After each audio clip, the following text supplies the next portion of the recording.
আব্বা আব্বা দেখো ওই জায়গায় পুলিশ দৌড়ানি দিতেছে।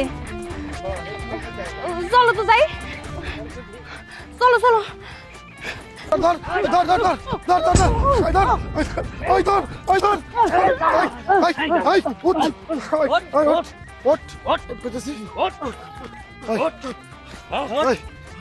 এই কি পাইছস? হ্যাঁ, সরকার পতন হইছে আর তুই পলায় যাইবার লইছস। হ্যাঁ, তুই আমারে অনেক জ্বালাইছস। এই বালুঘাট নিয়া আমার মিথ্যা মামলা দিয়ে আমার জেলে পড়ছিলি। তারপরে আমার বউরে টেলিফোন কইরা টাকা আনছস। তারপরে আমার রিমান্ডের থেকে মায়ের বাদ দেশ নাই, মায়ের উপর মার দিছস। আমি 15টা বছর অপেক্ষা করে আছি শুধু এই আজকের দিনের জন্য। আজকে আমি তোরে বাগে পাইছি, তোর মাথা আমি কেলায় ভালো মুরে। তুই আমার বড় ভাইরে একবারে গুম করে দিছস, আমরা বলি নাই তুই কত অত্যাচার করছস। তুই একবার নিজে ভাইবে দেখছিলি তুই কি করছস।